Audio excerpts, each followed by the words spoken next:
In this particular lecture, we will discuss about the pillars of foreign policy of India और ऐसे कौन से factors हैं जिन्होंने आज की तारीख में जो हम फॉरेन पॉलिसी फॉलो करते हैं उनको शेप करा है। सबसे पहला फैक्टर इसमें है अशोकन और बुद्धिस्ट पॉलिसी। जब हमारी फॉरेन पॉलिसी बनाई जा रही थी तो उस समय के हमारे प्रधानमंत्री पंडित जवाहरलाल नेहरू ने बोला कि भारत जो है वो एक सहनशील देश बनेगा, एक ऐसा पेशेंट देश बनेगा जो कि वायलेंस में बहुत ज्यादा बिलीव नहीं करेगा, कन्फ्लिक्ट्स नहीं करेगा, एक्सपेंशनिज्म नहीं करेगा, दूसरे देशों के साथ मिलकर रहेगा, पीसफुली कोएग्जिस्ट करेगा। ये जो प्रिंसिपल्स हैं ये बुद्धा की आइडियोलॉजी और बाद में अशोका ने जो बुद्धा के आइडियोलॉजी को फॉलो करा था उधर से ये कंपोनेंट्स हमारी फॉरेन पॉलिसी में आते हैं। अगर हम बात करें स्पेसिफिकली अशोकन या फिर Buddhist components of Indian foreign policy की, तो it is specifically based upon peace, कि अगर हम एक स्पेसिफिक नेबरहुड में रह रहे हैं तो हमारे को किसी से कोई कंफ्लिक्ट नहीं करना, भले ही वो नेपाल हो, भूटान हो, पाकिस्तान हो, अफगानिस्तान हो, श्रीलंका हो, मालदीव्स हो, चाइना हो या फिर और दूसरे देश हो, हमारे को किसी के साथ कंफ्लिक्ट नहीं करना एंड वी हैव टू को एग्जिस्ट पीसफुली। हमारे को शांति से एग्जिस्ट करना है। ऑल्सो इसी पॉलिसी के अंदर ये बोला गया कि इंडिया जो है वो एक एक्सपेंशनिस्ट उदारवादी देश नहीं है। मतलब कि जो इंडिया की टेरिटरी है हम उसी में खुश हैं। हमें ना चाइना की टेरिटरी चाहिए, ना पाकिस्तान की, ना अफगानिस्तान की, ना नेपाल की, ना भूटान की, ना म्यांमार की। हमें किसी देश की टेरिटरी नहीं चाहिए। हम जितना है साइज में उतना खुश हैं और हम दूसरे की टेरिटरी पे नजर नहीं डालेंगे। जैसे कि आपको पता है कि पाकिस्तान, चाइना, यूएस, रशिया जैसे देश ये क्या करते हैं, ये एक्सपेंशनिज्म करते हैं कि इनको दूसरे की टेरिटरी पे नजर डालनी है। फॉर एग्जांपल हमने देखा रशिया ने किस तरीके से 2014-15 में क्रीमिया के ऊपर अटैक करा या फिर आज की तारीख में यूक्रेन के ऊपर अटैक किया हुआ है। सिमिलरली चाइना कभी साउथ चाइना सी में, कभी इधर ईस्ट चाइना सी में, कभी इंडियन बॉर्डर पे, कभी भूटान बॉर्डर पे, कभी सेंट्रल एशिया में अपने अलग अलग टेरिटोरियल क्लेम्स ले डाउन करता रहता है कि ये सारी टेरिटरी मेरी है। लाइकवाइज यूएस जो है अलग अलग देशों पे अटैक करके अपना एक इन्फ्लुएंस एक्सटेंड करने की कोशिश करता है, जैसे कि हमने इराक में देखा, लीबिया में देखा, हमने अफगानिस्तान में देखा। तो ये सारे के सारे ऐसे देश हैं, या फिर पाकिस्तान जो हमेशा कश्मीर की डिमांड करता है, या फिर अफगानिस्तान में जो उसका डिस्प्यूट चल रहा है ड्यूरैंड लाइन को लेके, वो सारे के सारे जो डिस्प्यूट्स हैं उनको लेके भी पाकिस्तान जो है दूसरे की टेरिटरी के ऊपर नजर बनाए रखता है। ऐसे में हमारी फॉरेन पॉलिसी बहुत स्पष्ट है कि हम अपने टेरिटरी में खुश हैं और हमारे को किसी भी प्रकार के एक्सपेंशनिज्म की जरूरत नहीं है। ऑल्सो अगर इतने सारे देश साथ में रहेंगे तो डिस्प्यूट्स भी होंगे, जैसे कि कई बार श्रीलंका के साथ कचतीवो आइलैंड के ऊपर डिस्प्यूट हो गया, बांग्लादेश के साथ अलग अलग एनक्लेव्स के ऊपर डिस्प्यूट हो गया, या फिर नेपाल के साथ काला पानी एरिया को लेकर डिस्प्यूट हो गया। इवन पाकिस्तान के साथ और चाइना के साथ जो हमारे टेरिटोरियल डिस्प्यूट्स हैं इन्हें भी हम एकदम शांतिपूर्ण तरीके से रिजॉल्व करना चाहते हैं। कहने का मतलब है कि हमारी जो बुद्धिस्ट या फिर अशोकन फॉरेन पॉलिसी है वो ये कहती है कि अगर आपका किसी देश के साथ कोई कंफ्लिक्ट हो रहा है तो उधर war is not an option. आपको युद्ध नहीं करना, आपको हथियारों का इस्तेमाल नहीं करना है, आपको पीसफुली डिप्लोमेटिक नेगोशिएशन से, शांति से बातचीत करके आपको उस डिस्प्यूट को रिजॉल्व करना है। अगर हम देखें कि अशोकन या फिर बुद्धिस्ट पॉलिसी जो है ये एक काफी ज्यादा आइडियलिस्टिक पॉलिसी होती है। आइडियलिस्टिक पॉलिसी का मतलब है कि जो एकदम आइडियल पॉलिसी है कि हाँ ऐसा ही होना चाहिए, शांति होनी चाहिए, पीसफुल कोएग्जिस्टेंस होना चाहिए। इंडिया जो है वो बहुत ज्यादा आइडियलिस्टिक फॉरेन पॉलिसी को फॉलो करने की कोशिश करता है अंडर द अशोकन और द बुद्धिस्ट प्रिंसिपल्स। वेरास अगर हम इसका एक दूसरी साइड देखें तो वो है कॉटिलियन प्रिंसिपल्स। कॉटिलियन प्रिंसिपल्स जो होते हैं ये रियलिस्ट प्रिंसिपल्स होते हैं। ये कहते हैं कि अगर आप अपना कोई डिप्लोमेटिक ऑब्जेक्टिव फुलफिल करना चाहते हैं तो आप युद्ध का इस्तेमाल कर सकते हैं, मतलब कि वॉर इज एन ऑप्शन। मैंने आपको अशोकन प्रिंसिपल्स में बताया था कि यहाँ पे वॉर जो होता है वो ऑप्शन नहीं होता, क्योंकि हमारा मेजर फोकस जो है वो पीसफुल रेजोल्यूशन ऑफ डिस्प्यूट्स पे है, या फिर हम जितने भी डिस्प्यूट्स हैं उनको शांति से रिजॉल्व करना चाहते हैं। कि अगर हमारा पाकिस्तान के साथ कोई डिस्प्यूट है तो हम बार बार बोलेंगे कि चाहे वो लाहौर डिक्लेरेशन हो या फिर शिमला अग्रीमेंट हो, आगरा समिट हो, हम अलग अलग समिट्स और अग्रीमेंट्स के माध्यम से शांति लाने की कोशिश करेंगे। सिमिलरली चाइना के साथ भी हमने कई बार कोशिश करी, स्पेसिफिकली पंचशील अग्रीमेंट हमने साइन करा, उसके अलावा confidence building measures on the borders के अग्रीमेंट्स हमने साइन करे 1993 2005 में। लेकिन अगर हम बात करें कॉटिलियन प्रिंसिपल्स की, तो जो देश ये प्रिंसिपल्स फॉलो कर रहे हैं उनके लिए वॉर एक ऑप्शन होता है। फॉर एग्जाम्पल, अगर चाइना है, उसको इंडिया के ऊपर अगर दबाव बनाना है तो वो हमारे डोकलाम में, लद्दाख एरिया में अपने ट्रूप्स भेज देगा। रशिया को अगर ईस्टर्न यूरोप में कोई जियोपॉलिटिकल ऑब्जेक्टिव फुलफिल करना है तो वो यूक्रेन में अपने ट्रूप्स भेज देगा।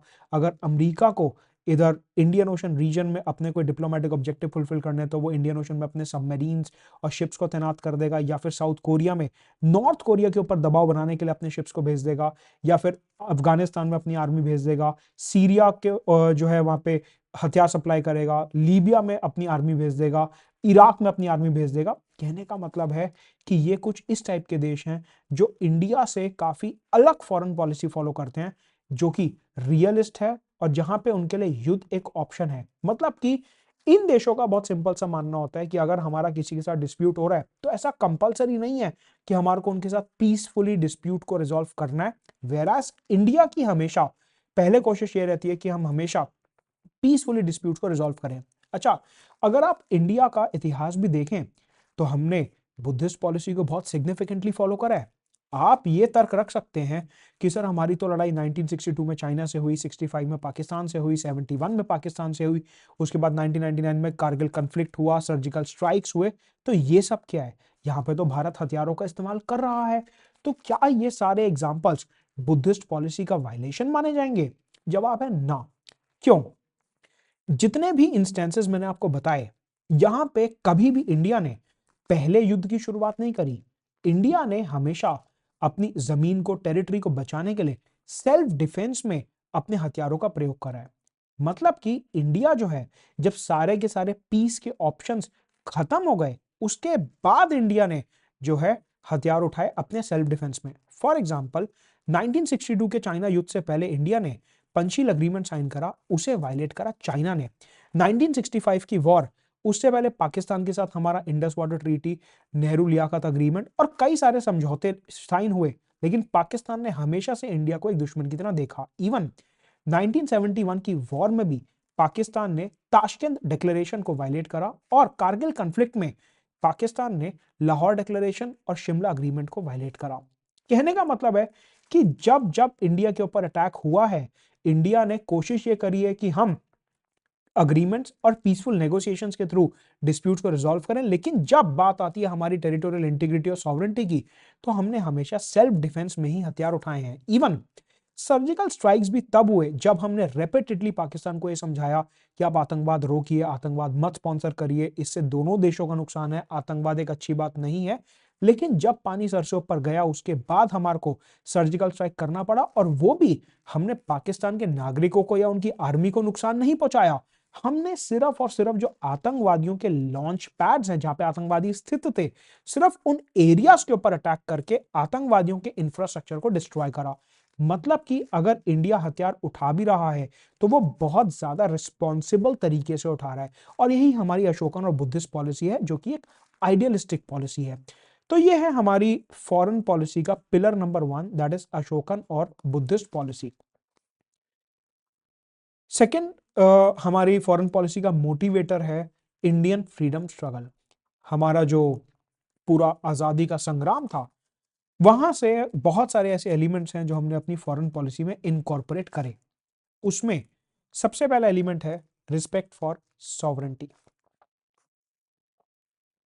रिस्पेक्ट फॉर सॉवरेंटी का मतलब होता है कि हर देश के पास खुद की आजादी होनी चाहिए। जो इतना लंबा स्ट्रगल चला हमारा अंग्रेजों के खिलाफ, वहां पे हमने सिंपली ये देखा कि हम सिर्फ एक चीज के लिए लड़ रहे थे, पूर्ण स्वराज। और उस पूर्ण स्वराज से ही हमने सीखा कि हमारे को आजादी कितनी ज्यादा प्यारी है। अब ये जो आजादी हमने इतने लंबे स्ट्रगल के बाद हासिल करी, हम ये चाहते हैं कि वो आजादी हमारे पास बनी रहे। और इसलिए आज की तारीख में ये जो रिस्पेक्ट फॉर सॉवरेंटी का पिलर है, यहां से एक बहुत इंपॉर्टेंट कीवर्ड निकल के आता है, जिसको हम कहते हैं स्ट्रेटेजिक ऑटोनॉमी। ये जो वर्ड स्ट्रेटेजिक ऑटोनॉमी होता है, इसका मतलब है कि भारत जो डिसीजन लेना चाहे वो ले सकता है अपने राष्ट्रीय हित में, नेशनल इंटरेस्ट में। हमारे को जो ठीक लगता है हम वो निर्णय लेंगे। हमारे ऊपर कोई दूसरा देश दबाव नहीं बना सकता। भारत की जनता के लिए जो ठीक है हम वही निर्णय लेंगे। इसे बोले जाता है strategic autonomy. Basically strategic autonomy का और सिंपलर मतलब है विदेश नीति में अपनी मन मर्जी के निर्णय लेना। कि ये जो आजादी हमने हासिल करी इतनी लड़ाई करके, पहले क्या होता था कि जो हमारी फॉरेन पॉलिसी थी वो ब्रिटिश गवर्नमेंट डराइव करती थी, उसे कंट्रोल करती थी।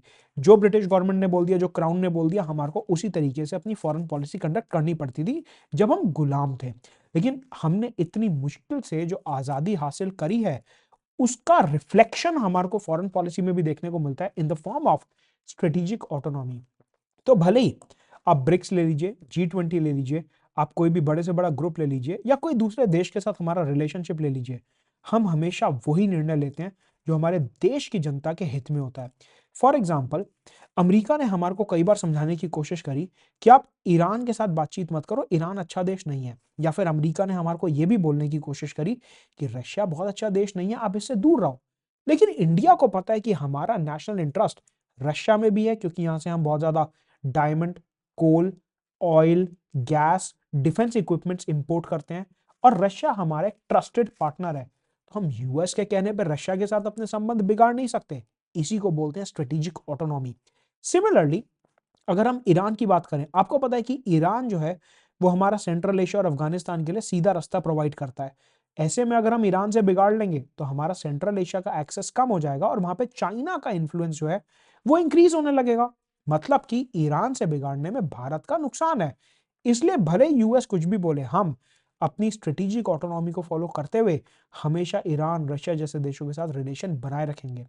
सिमिलरली हमारे को चाइना भी कई बार बोलता है कि आप यूएस से बात मत करो। क्यों ना करें, यूएस हमारा one of the largest trading partner है। हमारी सॉफ्टवेयर आईटी इंडस्ट्री यूएस के भरोसे चलती है।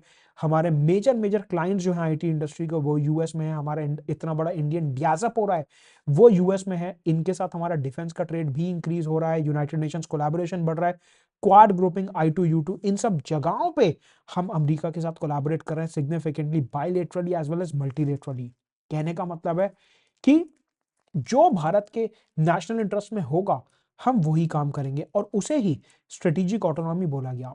तो आप समझिए कि किस तरीके से आजादी की लड़ाई से हमने आजादी का महत्व सीखा और उसको हमारी विदेश नीति में इंटीग्रेट करके हम एक कॉन्सेप्ट लेके आए, that is known as strategic autonomy. तो आजादी की लड़ाई से ये पहली चीज है जो हमने सीखी। दूसरी चीज है that we are against colonialism. हम गुलामी के सख्त खिलाफ हैं। 1947 में हमारे को आज़ादी तो मिल गई थी, लेकिन उसके बाद भी ऐसे बहुत सारे अफ्रीका के देश थे और हमारे आस पड़ोस के देश थे जो तब भी कॉलोनियल पावर्स के कंट्रोल में थे।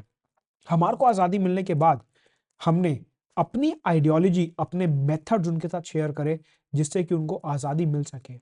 इवन आज भी अगर हम बात करें, भारत की फॉरेन पॉलिसी क्लियरली कहती है कि हम पैलेस्टाइन की सॉवरेंटी को सपोर्ट करते हैं। पैलेस्टाइन के पास खुद की स्ट्रेटेजिक ऑटोनॉमी होनी चाहिए और पैलेस्टाइन नाम का देश जो है वो अलग से बनना चाहिए।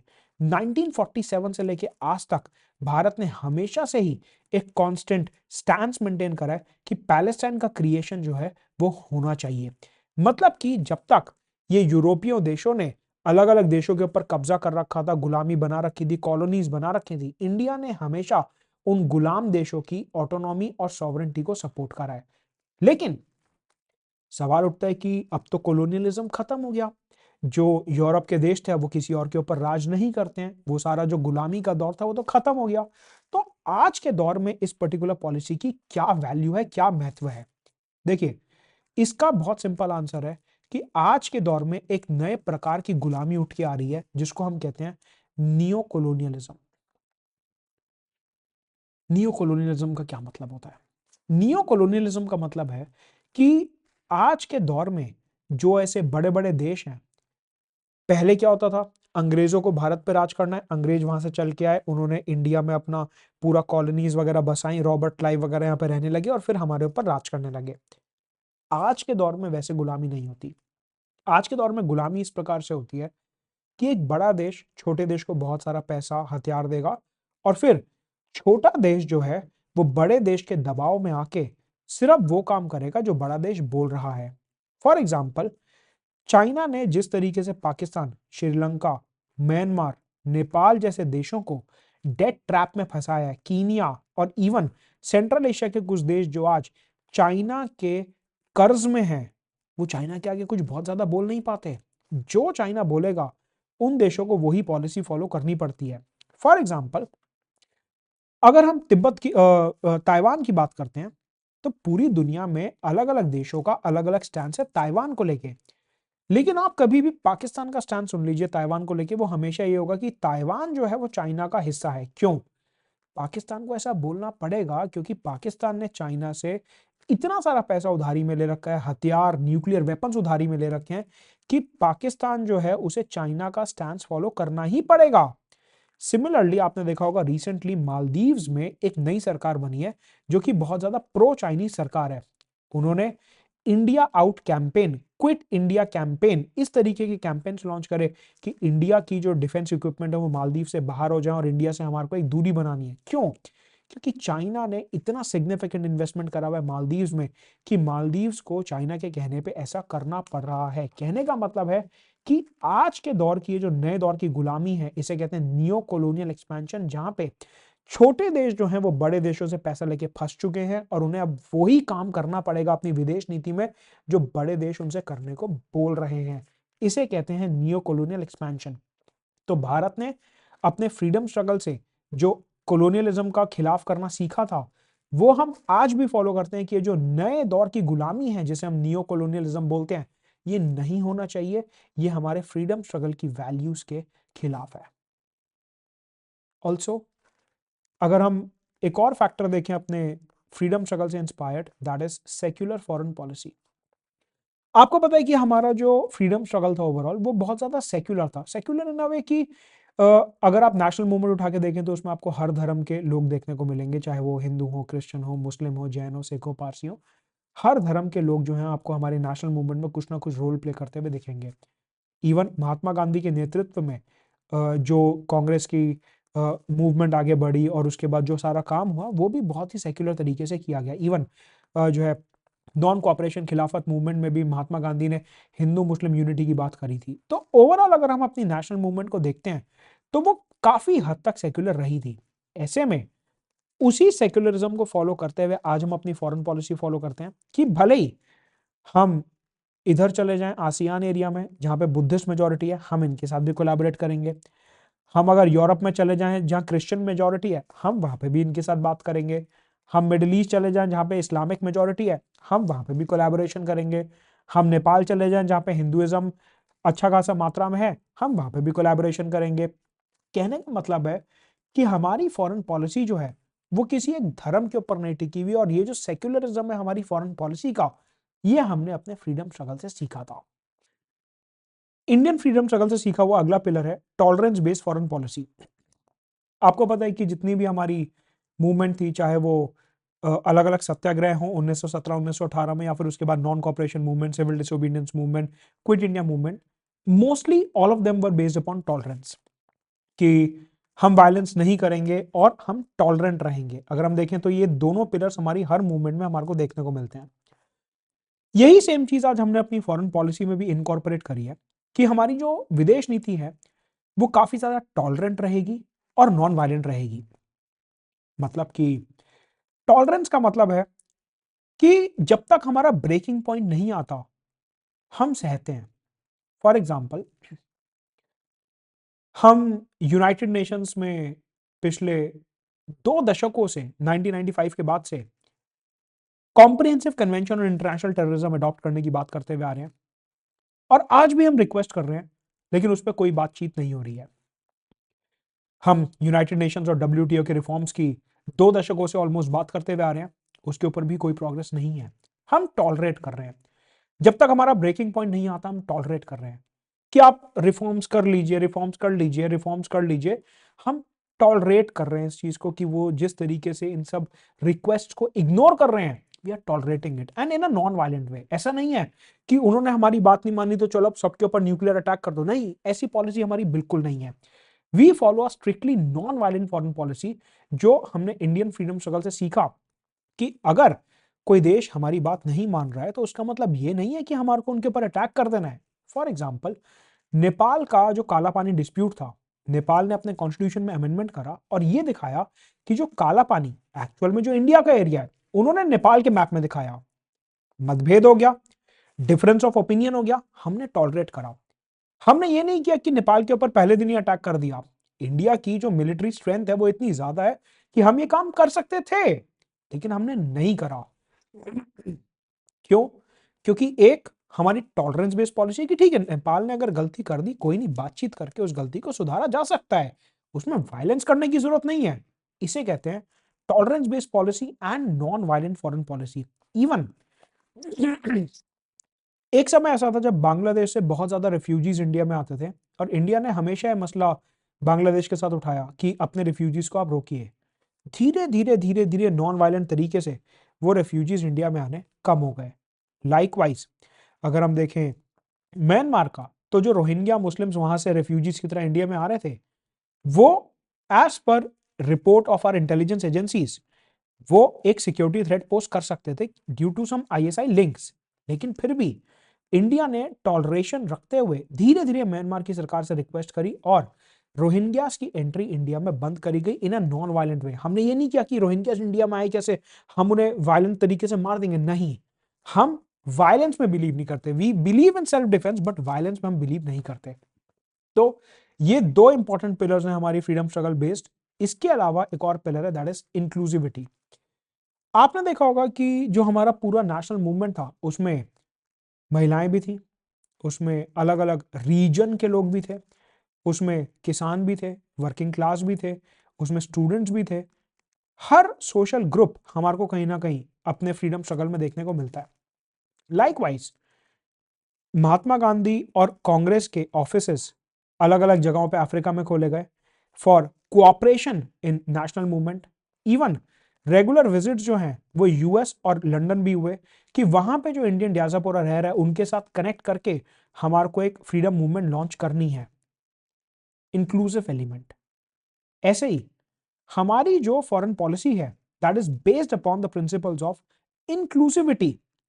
मतलब ये कि चाहे कोई कितना ही छोटा देश क्यों ना हो, वेनुआशु, फीजी, जो इस तरफ के पापुआ न्यू गिनी, इस तरफ के जो आइलैंड्स हैं, हम उनके साथ भी कोलैबोरेट करते हैं। और ये जो इतने बड़े बड़े यूएस कनाडा टाइप देश हैं, रशिया यूके टाइप देश हैं, हम इनके साथ भी कोलैबोरेट करते हैं। हम अफ्रीका के साथ भी कोलैबोरेट करते हैं, हम लैटिन अमेरिका के साथ भी कोलैबोरेट करते हैं। Inclusive foreign policy. और आपने देखा होगा कि भारत ने रिसेंटली जो G20 समिट होस्ट करा था, उससे पहले हमने एक नए वर्ड को बहुत ज्यादा फोकस में रखा था and that is known as south south collaboration. ये जो साउथ साउथ कोलैबोरेशन है that is based upon the principle of inclusivity only. South south collaboration क्या है? बेसिकली साउथ साउथ कोलैबोरेशन का मतलब है कि ऐसे अंडर डेवलप्ड और लीस्ट डेवलप्ड देश जो दुनिया की बातचीत में पीछे रह गए हैं, दुनिया की डिबेट्स में पीछे रह गए हैं, जो दुनिया के वेलफेयर डेवलपमेंट में पीछे रह गए हैं, अब हम चाहते हैं कि वो पीछे ना रहें और इसलिए G20 में हम उनकी आवाज बनके उनकी डेवलपमेंटल मुद्दे उठाना चाहते थे। और इसलिए हमने एक्चुअल G20 समिट से पहले south south cooperation summit India में रखा, जहां पे Africa, Latin America, Asia, ASEAN के अलग अलग देशों को इन्वाइट करके हमने उनके मुद्दे, उनकी प्रॉब्लम समझना चाहा कि हम G20 में आपके लिए क्या कर सकते हैं। इसे बोला जाता है इंक्लूसिव फॉरेन पॉलिसी, कि हम छोटा देश हो या बड़ा देश हो, साइज और इकोनॉमी से फर्क नहीं पड़ता, अगर कोई देश है हमारे लिए वो इंपॉर्टेंट है और हम उसे इंक्लूसिव तरीके से अपनी फॉरेन पॉलिसी में इनकॉर्पोरेट करेंगे।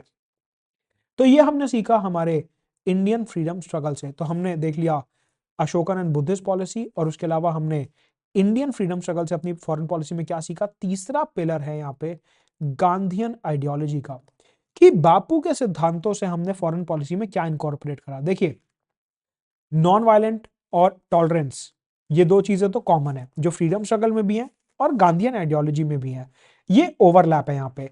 तो ये जो नॉन वायलेंट पॉलिसी मैंने लिखा, आपने देखा कि वो हमने अशोकन प्रिंसिपल्स में भी देखा, वो हमने इंडियन फ्रीडम स्ट्रगल में भी देखा, और वो हम अब गांधीयन आइडियोलॉजी में भी देख रहे हैं। तो ये जो नॉन वायलेंट फॉरेन पॉलिसी है इंडिया की, ये सिर्फ एक फैक्टर से इन्फ्लुएंस नहीं हो रही, बल्कि आप देखिए मल्टीपल फैक्टर से इन्फ्लुएंस होकर हमारी फॉरेन पॉलिसी में ये नॉन वायलेंस आ रही है। महात्मा गांधी से स्पेसिफिकली जो हमने सीखा that is satyagraha. Again it is very closely linked to toleration. Toleration या टॉलरेंस जो हमने इंडियन फ्रीडम स्ट्रगल में देखा, tolerance based foreign policy, satyagraha मोरलेस उसी के ऊपर बेस्ड है। यहां पे इसका रियल मतलब होता है सत्य के लिए आग्रह, कि आप you are on a quest for truth. Truth as an कि सपोज करिए कि चाइना जो है हमारे गुड्स को अपनी मार्केट में नहीं आने देता। चाइना जो है अपने सामान तो हमारे यहाँ बेच देता है, लेकिन हमारे फार्मा आईटी के प्रोडक्ट्स अगर उधर जाने होते हैं तो वो नहीं आने देता। हम चाइना के साथ टॉलरेट करते आ रहे हैं और हम हमेशा रिक्वेस्ट करते आ रहे हैं कि आप हमारे गुड्स को अपनी मार्केट में एक्सेस दीजिए। सिमिलरली यूएस ने बीच में हमारे एल्यूमिनियम और आयरन प्रोडक्ट्स के ऊपर काफी हाई इंपोर्ट ड्यूटी लगा दी थी जब डोनाल्ड ट्रंप राष्ट्रपति थे। तब से लेके आज तक इंडिया यूएस के बीच में कई बार ट्रेड डील के ऊपर नेगोशिएशंस हुए जहां पे हमने ये बोला कि आप ये ड्यूटीज को हटाइए, अनफेयर ड्यूटीज हैं।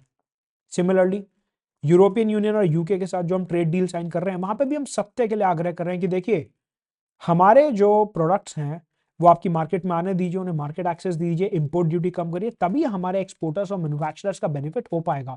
सत्य के लिए आग्रह। सत्य क्या है कि हम अपने एक्सपोर्ट्स को बढ़ाना चाहते हैं। सत्य क्या है कि वो लोग हमारे को मार्केट एक्सेस इतना ज्यादा नहीं दे रहे जितना हम दे रहे थे। सत्य क्या है कि हम अपने यहाँ एम्प्लॉयमेंट को बढ़ाना चाहते हैं और ऐसे में हम उसके लिए पीसफुल तरीके से इन देशों के साथ बातचीत करके अपने ट्रेड को ओवरऑल बढ़ाना चाहते हैं। ऑल्सो महात्मा गांधी के सिद्धांतों से एक बहुत इंपॉर्टेंट चीज जो हमने सीखी that is anti apartheid policy, कि रंग के आधार पर भेदभाव नहीं होगा। और आपको याद होगा कि जब नेल्सन मंडेला का पूरा मूवमेंट चालू था साउथ अफ्रीका में, तो उस समय पे हमने यूनाइटेड नेशंस में जम के वो मुद्दा उठाया था साउथ अफ्रीका के फेवर में कि वहां पे जो व्हाइट डोमिनेशन है वो खत्म होना चाहिए और वहां पे जो अपार्थाइड की सरकार है वो खत्म होनी चाहिए। वहां पे ब्लैक्स और व्हाइट्स का बराबरी का हिस्सा होना चाहिए and they should peacefully coexist. तो वो जो पूरा का पूरा ब्लैक्स के फेवर में हमने स्टांस उठाया था यूनाइटेड नेशंस में, वो एंटी अपार्थाइड पॉलिसी के अंदर ही उठाया था बापू की। अगला पिलर जो हमारी फॉरेन पॉलिसी में है दैट इज मल्टीलेटरलिज्म। मतलब कि आप ये समझिए कि इंडिया के जो फॉरेन रिलेशंस होते हैं वो बेसिकली दो प्रकार के होते हैं। एक होते हैं बायलेटरल और एक होते हैं मल्टीलेटरल। बायलेटरल रिलेशंस का मतलब है वन टू वन दोस्ती, जैसे India France, India Saudi, India UAE, India US, India Japan, India south Korea, जहां पे दो देश इन्वॉल्व हैं, बायलेटरल। मल्टीलेटरल का मतलब होता है जहां पे बहुत सारे देश इन्वॉल्व हैं, जैसे कि G20, जैसे कि क्वाड, जैसे कि ब्रिक्स, जैसे कि I2U2, जैसे कि RIC, जैसे कि सार्क, जैसे कि शंघाई कोऑपरेशन ऑर्गेनाइजेशन। इस तरीके से इसे कहते हैं मल्टीलेटरलिज्म। मल्टी मल्टी का मतलब जहां पे बहुत सारे देश इन्वॉल्व हैं, that is known as multilateralism, right. तो ये जो बहुपक्षीय वार्तालाप है, ये जो मल्टीलेटरलिज्म है, this is a very important pillar of Indian foreign policy. Basically India ये फॉरेन पॉलिसी फॉलो करता है कि हम अगर किसी भी ग्रुप का हिस्सा बन रहे हैं तो हम वहां पे एक्टिव पार्टिसिपेशन करेंगे। एक्टिव पार्टिसिपेशन का मतलब है कि बढ़ चढ़ के हिस्सा लेंगे, अपनी बातें आके रखेंगे, दूसरे देशों की बातें सुनेंगे और हमारे राष्ट्र हित में क्या एक्चुअल एजेंडा होना चाहिए उसे हम तय करेंगे। बेसिकली हम पैसिव मेंबर्स नहीं है, we are not passive members. मतलब कि कोई भी ग्रुप ऐसा नहीं है जहां पे हम जाते हैं चुपचाप सबसे पीछे की कुर्सी पकड़ के बैठ जाते हैं कि ठीक है होने दो मीटिंग और उसके बाद घर चले जाएंगे। नहीं, हम किसी भी ग्रुप में पैसिव मेंबर नहीं है। तो जो हमारा बहुपक्षीय वार्तालाप है मल्टीलेटरलिज्म, इसमें एक्टिव पार्टिसिपेशन जो है ये एक बहुत इंपॉर्टेंट कंपोनेंट है। ऑल्सो अगर हम किसी ग्रुप का हिस्सा हैं तो वो अपनी मर्जी से हैं। समझिए कि मल्टीलेटरलिज्म के साथ साथ हम अपनी स्ट्रेटेजिक ऑटोनॉमी भी साथ लेके चलते हैं। कैसे? मैंने आपको बताया कि स्ट्रेटेजिक ऑटोनॉमी का मतलब है कि हम जो निर्णय लेना चाहें वो ले सकते हैं, हम जो काम करना चाहें वो कर सकते हैं, हम जो डिसीजन लेना चाहते हैं वो ले सकते हैं। That is what is strategic autonomy is. ठीक है। अब अगर इसे मल्टीलेटरलिज्म से हम थोड़ा लिंक करते हैं तो ये मतलब ये निकलता है कि अगर एक बहुपक्षीय ग्रुप है, एक ऐसा ग्रुप है जहां पे मल्टीपल कंट्रीज हैं, इंडिया अगर उसमें एंटर हो रहा है तो अपनी मर्जी से हो रहा है, इंडिया अगर वहां से एग्जिट कर रहा है तो अपनी मर्जी से कर रहा है, इंडिया अगर एक पर्टिकुलर प्रस्ताव पे वोट कर रहा है अपनी मर्जी से कर रहा है, इंडिया अगर एक पर्टिकुलर प्रस्ताव पे वोट नहीं कर रहा है तो अपनी मर्जी से नहीं कर रहा है। मतलब कि जिस भी मल्टीलेटरल ग्रुप का हम हिस्सा बनते हैं, भले ही वो यूनाइटेड नेशंस भी क्यों ना हो, वो हम अपनी मर्जी से बनते हैं। अगर हमारे को उस ग्रुप का हिस्सा रहना है तो अपनी मर्जी से रहना है, नहीं रहना तो अपनी मर्जी से नहीं रहना, उसमें किस प्रस्ताव पे वोट करना है किस पे नहीं करना वो भी अपनी मर्जी से करना है या नहीं करना है। मतलब कि मल्टीलेटरलिज्म की ग्रुप्स में बढ़ चढ़ के हिस्सा लेंगे, एजेंडा सेट करेंगे, एक्टिव पार्टिसिपेशन करेंगे, लेकिन अपनी स्ट्रेटेजिक ऑटोनॉमी को भी बरकरार रखेंगे, क्योंकि बहुत मुश्किल से हमारे को आजादी मिली थी। ऐसे में मल्टीलेटरल ग्रुप्स में हम किसी बड़े देश के दबाव में नहीं आएंगे कि यूनाइटेड नेशंस में हमारे को कल को यूएस बोले कि चाइना के खिलाफ वोट करो, इसराइल के फेवर में वोट करो, पैलेस्टाइन के खिलाफ वोट करो। हम नहीं करेंगे ऐसा। हमारे को जो नेशनल इंटरेस्ट में ठीक लगेगा हम वही करेंगे, अपनी स्ट्रेटेजिक ऑटोनॉमी को मेंटेन करते हुए। तो यह है हमारी मल्टीलेटरलिज्म का एक पिलर जो हमारी फॉरेन पॉलिसी को आज की तारीख में इन्फ्लुएंस करता है। और इसके बाद अगला पिलर है नेशनल इंटरेस्ट। मैंने अभी तक इस लेक्चर में कई बार ये वर्ड का इस्तेमाल करा, दैट इज नेशनल इंटरेस्ट, राष्ट्रीय हित। ये क्या होता है? कोई डेफिनेशन तो ऐसा है नहीं कि हाँ लिखा हो कि हाँ ये नेशनल इंटरेस्ट है। यूजुअली जो थिंकर्स हैं वो नेशनल इंटरेस्ट को 3 मेजर पिलर्स में डिवाइड करते हैं। Pillar number 1 is global order, pillar 2 is national security, pillar 3 is economic interest. इन 3 हिस्सों में हम अपने नेशनल इंटरेस्ट को डिवाइड कर सकते हैं।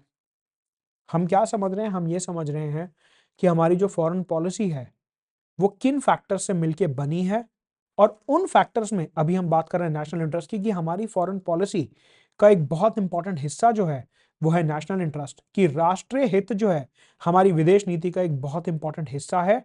और ऐसे में हम यहां पे डिफाइन करने की कोशिश कर रहे हैं कि नेशनल इंटरेस्ट में क्या क्या होता है। हमने देखा global order, national security and economic interest. सवाल उठता है कि ये ग्लोबल ऑर्डर क्या होता है? ग्लोबल ऑर्डर का मतलब होता है कि दुनिया की जो पूरी व्यवस्था है वो एक्चुअल में कौन चला रहा है। फॉर एग्जाम्पल, अगर हम कोल्ड वॉर के समय की बात करते हैं, कोल्ड वॉर के समय पे दुनिया में 2 मेजर पावर्स थी, एक यूएसए और एक यूएसएसआर। मतलब कि कोल्ड वॉर के समय पे दुनिया जो थी दैट वाज बाइपोलर। बाइपोलर का मतलब होता है कि दुनिया में 2 शक्ति के केंद्र थे, 2 पावर सेंटर्स। बाइपोलर का मतलब होता है 2 पावर सेंटर्स, कि 2 पावर सेंटर्स थे, जो वो बोलते थे वही होता था, बाइपोलर। तो कोल्ड वॉर के समय पे दुनिया का जो ढांचा था, दुनिया का जो अस्तित्व था वो क्या था? बाइपोलर वर्ल्ड ऑर्डर, कि जो ये दोनों देश बोलेंगे वही होगा। कोल्ड वॉर खत्म हुई, यूएसएसआर डिसइंटीग्रेट हुआ, और आफ्टर 1991 दुनिया बन गई यूनिपोलर। यूनिपोलर का मतलब है कि यूएस की हेजमनी दुनिया में आने लगी। यहां पे मैंने कई सारे मुश्किल शब्दों का इस्तेमाल करा, एक एक करके समझते हैं। देखिए क्या हुआ, 1991 में जब यूएसएसआर ब्रेक होता है इनटू रशिया, कजाकिस्तान और इन सब देशों में जब ब्रेक होता है वो, तो अमेरिका जो है वो दुनिया की एकमात्र शक्ति बन के निकलता है, जिसे कहते हैं unipolar world order. Unipolar world order का मतलब है कि जो अमेरिका ने बोला वो सत्य है। अमेरिका ने बोला डॉलर यूज करो तो डॉलर यूज करेंगे, अमेरिका ने बोला बैठ जाओ बैठ जाएंगे, अमेरिका ने बोला उठ जाओ उठ जाएंगे। मतलब कि जो अमेरिका ने बोल दिया वो दुनिया का सत्य था उस टाइम पे। इसे कहते हैं हेजुमनिक पावर। हेजुमनिक पावर का मतलब कि उसके आगे कोई कुछ नहीं बोल सकता। उसे अफगानिस्तान में घुसना है वो घुसेगा, उसे इराक में जाना है वो जाएगा, उसे सीरिया में हथियार भेजने हैं वो भेजेगा, उसे लीबिया में जाना है वो जाएगा, उसे साउथ कोरिया और जापान में सबमरीन्स प्लेस करने हैं वो करेगा, इंडियन ओशन में सबमरीन्स लगाने हैं वो लगाएगा, उसे कोई नहीं रोक सकता। इसे कहते हैं हेजमनिक पावर। हेजमनिक पावर का मतलब होता है कि भले इकोनॉमी हो, जियोपॉलिटिक्स हो, ट्रेड हो, ऑर्गेनाइजेशंस हो, जो यूएस ने बोल दिया वही फाइनल है, उसे कहते हैं हेजमनी।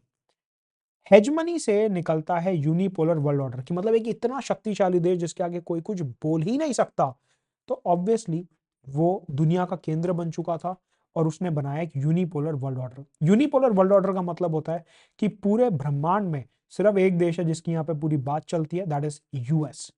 तो पहले दुनिया थी बाइपोलर कोल्ड वॉर के समय पे, और कोल्ड वॉर जब खत्म होती है उसके बाद दुनिया हो जाती है यूनिपोलर, कि जो यूएस बोलेगा वही होगा और यूएस ही इस पूरी दुनिया का एकमात्र केंद्र है।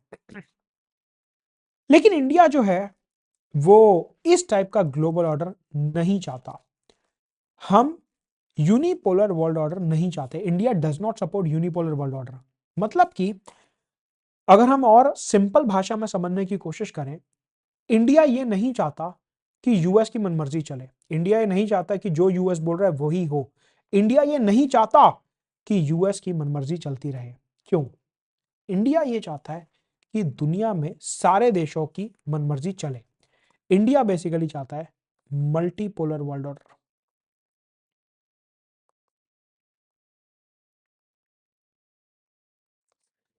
मल्टीपोलर वर्ल्ड ऑर्डर का मतलब होता है एक ऐसी दुनिया की व्यवस्था जहां पे अलग अलग देशों के पास पावर हो, कि यूएस के पास किसी महीने में पावर है, रशिया के पास किसी महीने में पावर है, इंडिया के पास किसी महीने में पावर है, अफ्रीका के पास किसी कॉन्टेक्स्ट में पावर है, चाइना के पास किसी कॉन्टेक्स्ट में पावर है, लैटिन अमेरिका किसी और चीज में एक्सपर्ट है, ओशिनिया ऑस्ट्रेलिया किसी और चीज में पावर रखते हैं, यूरोप किसी और चीज में पावर रखता है। मल्टीपल पोल्स ऑफ पावर, शक्ति के मल्टीपल केंद्र। आप समझिए कि शक्ति के अलग अलग केंद्र। पहले क्या हो रहा था, सारी पावर एक हाथ में थी, यूएस के हाथ में। लेकिन हम इस कॉन्सेप्ट में बिलीव नहीं करते, इसलिए इंडिया जो है वो वहां पे ज्यादा अपनी जियोपॉलिटिकल एनर्जी लगाएगा जहां पे उसे दिखता है कि मल्टीपोलर वर्ल्ड ऑर्डर बनाया जा सकता है। सवाल उठता है, एक इंटरव्यू का बहुत अच्छा सवाल यहां से निकलता है कि सर इसका मतलब यह है कि हम यूएस को गिराना चाहते हैं? नहीं, हम यूएस के खिलाफ नहीं है, हम यूएस को गिराना नहीं चाहते।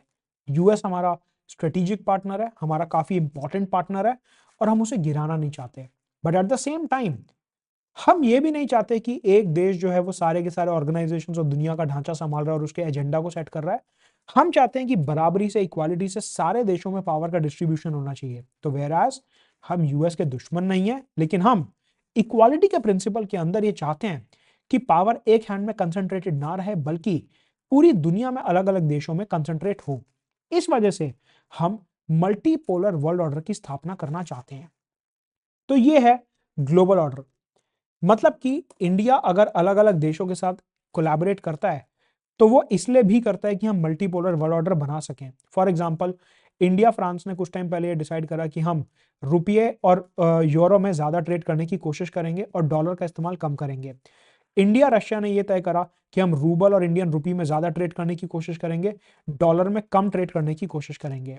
वहीं पे हमने दूसरे देशों को और शक्तिशाली बनाने के लिए साउथ साउथ कॉपरेशन के स्पिरिट में G20 समिट ऑर्गेनाइज कराया।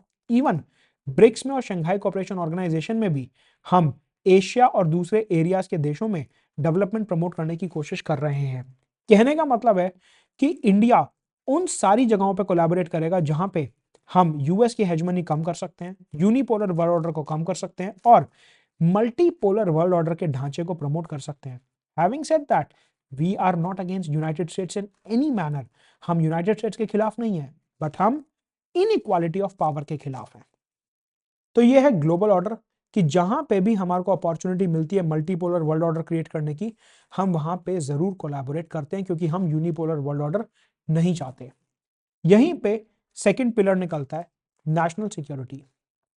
आपको पता है कि भारत ने अलग अलग युद्ध भी झेले हैं, आतंकवाद भी झेला है। फॉर एग्जाम्पल, अगर हम पाकिस्तान और चाइना की बात करते हैं तो यहां से हमारे को ट्विन सिक्योरिटी चैलेंज फेस होता है। इसके लिए एक कीवर्ड यूज होता है, that is twin security challenge. Twin security challenge का मतलब है कि पाकिस्तान और चाइना जो है हमारे नॉर्थ और नॉर्थ वेस्टर्न बॉर्डर पे हमारे यहाँ अपनी कभी आर्मी भेज देते हैं, कभी आतंकवादी भेज देते हैं। तो बेसिकली भारत की जो सिक्योरिटी है वो चाइना और पाकिस्तान की वजह से काफी ज्यादा जियोपार्डाइज होती है, काफी ज्यादा अंडरमाइन होती है, काफी ज्यादा खतरे में रहती है। ऑल्सो बढ़ता हुआ आतंकवाद इस पूरे एरिया में जो भारत में घुसता जा रहा है, उसको भी हमारे को रोकना है, वो भी हमारे लिए एक सिक्योरिटी थ्रेट है। ऑल्सो इंडिया में कुछ नए सिक्योरिटी थ्रेट्स उभर के आते हैं कि पहले जो आतंकवादी थे वो सिर्फ और सिर्फ जमीन से आते थे, कि इधर जम्मू कश्मीर से आ गए, पंजाब से आ गए, इधर से आ गए। लेकिन अब 2008 के बॉम्बे अटैक के बाद से हमें समझ आया कि समंदर के रास्ते भी आतंकवादी हमारे देश में आ सकते हैं, मतलब कि सी बेस्ड सिक्योरिटी। तो अब आप समझिए कि ऐसा कोई भी रिलेशन, ऐसा कोई भी रिश्ता जो हमारे को इस तरीके के सिक्योरिटी थ्रेट्स को टैकल करने में मदद करेगा, हम उसके साथ ऑटोमेटिकली ज्यादा कोलैबोरेट करेंगे। फॉर एग्जांपल, फ्रांस से हमने अलग अलग प्रकार के हथियार खरीदे, इंक्लूडिंग राफेल, जो कि हमारे को चाइना और पाकिस्तान को रोकने में मदद करेगा। अमेरिका से हमने चिनूक, अपाचे, अलग अलग प्रकार के ड्रोन्स खरीदे, जो कि हमारे को चाइना और पाकिस्तान में क्या मूवमेंट चल रही है बॉर्डर पे वो समझने में कोशिश करेगा। अगर कल को युद्ध होता तो सामान जल्दी से जल्दी जो है बॉर्डर तक पहुंचाने में मदद करेगा। सिमिलरली रशिया सुखोई एयरक्राफ्ट और दूसरे प्रकार के ब्रह्मोस मिसाइल जो हम डेवलप कर रहे हैं रशिया के साथ, या फिर 5th जनरेशन फाइटर एयरक्राफ्ट के ऊपर जो बात चल रही है, ये सारी की सारी चीजें हमारी सिक्योरिटी को और ज्यादा मजबूत करते हैं, जो कि हमारे को ट्विन सिक्योरिटी चैलेंज, टेररिज्म, सी बेस्ड सिक्योरिटी टैकल करने में मदद करते हैं, इंक्लूडिंग एयरक्राफ्ट कैरियर्स। तो ऐसे में अमेरिका, फ्रांस, रशिया, ऑस्ट्रेलिया, इन सब देशों के साथ हम कोलैबोरेट करते हैं, जिससे कि हम ये सारे के सारे सिक्योरिटी थ्रेट्स को टैकल कर पाए। तो आप समझिए कि अगर हम किसी ग्रुप में या किसी कंट्री के साथ कोलैबोरेट कर रहे हैं, उसके पीछे जो ऑब्जेक्टिव रहेगा वो क्या रहेगा, कि या तो हमारे को मल्टीपोलर वर्ल्ड ऑर्डर एस्टैब्लिश करना है, या फिर हम अपनी सिक्योरिटी के बेसिस पे काम कर रहे हैं और हम उनसे या तो हथियार खरीद रहे हैं या फिर कोई टेक्नोलॉजी डेवलपमेंट की बात कर रहे हैं। तीसरा पिलर है नेशनल इंटरेस्ट का, इकोनॉमिक इंटरेस्ट। इकोनॉमिक इंटरेस्ट का मतलब होता है कि आपने सुना होगा कि हम किसी देश के साथ फ्री ट्रेड एग्रीमेंट साइन कर रहे हैं, हम इंपोर्ट्स इंक्रीज करना चाहते हैं, एक्सपोर्ट्स इंक्रीज करना चाहते हैं, comprehensive economic partnership, comprehensive and CCPA, CEPA, comprehensive cooperation partnership agreement, ये सब साइन करना चाहते हैं, फ्री ट्रेड एग्रीमेंट साइन करना चाहते हैं, या फिर लोकल करेंसीज में ट्रेड करना चाहते हैं। तो अगर हम अपनी इकोनॉमी और अपने ट्रेड को बढ़ावा देना चाहते हैं, तो भी हम दूसरे देशों के साथ कोलैबोरेट करते हैं। फॉर एग्जाम्पल, यूएई के साथ और ऑस्ट्रेलिया के साथ हमने इकोनॉमिक कोऑपरेशन एग्रीमेंट साइन करा, जहां पे उन्होंने हमारे को अपना मार्केट एक्सेस देने की बात करी और ये बोला कि आने वाले कुछ समय में इंडिया से आने वाले सारे प्रोडक्ट्स ऑलमोस्ट यूएई और ऑस्ट्रेलिया में ड्यूटी फ्री जाएंगे, इससे हमारा एक्सपोर्ट बढ़ेगा। ऑल्सो इकोनॉमिक इंटरेस्ट में सिर्फ और सिर्फ ट्रेड इंक्लूडेड नहीं होता, बल्कि दूसरे देशों से आने वाला जो इन्वेस्टमेंट है वो भी इंक्लूडेड होता है, जैसे कि foreign portfolio investment, foreign institutional investment, या फिर फॉरेन डायरेक्ट इन्वेस्टमेंट।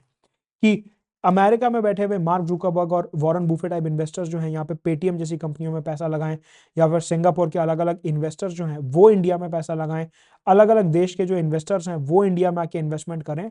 तो बेसिकली यहाँ पे जो इकोनॉमिक इंटरेस्ट की बात हो रही है वो ट्रेड, इन्वेस्टमेंट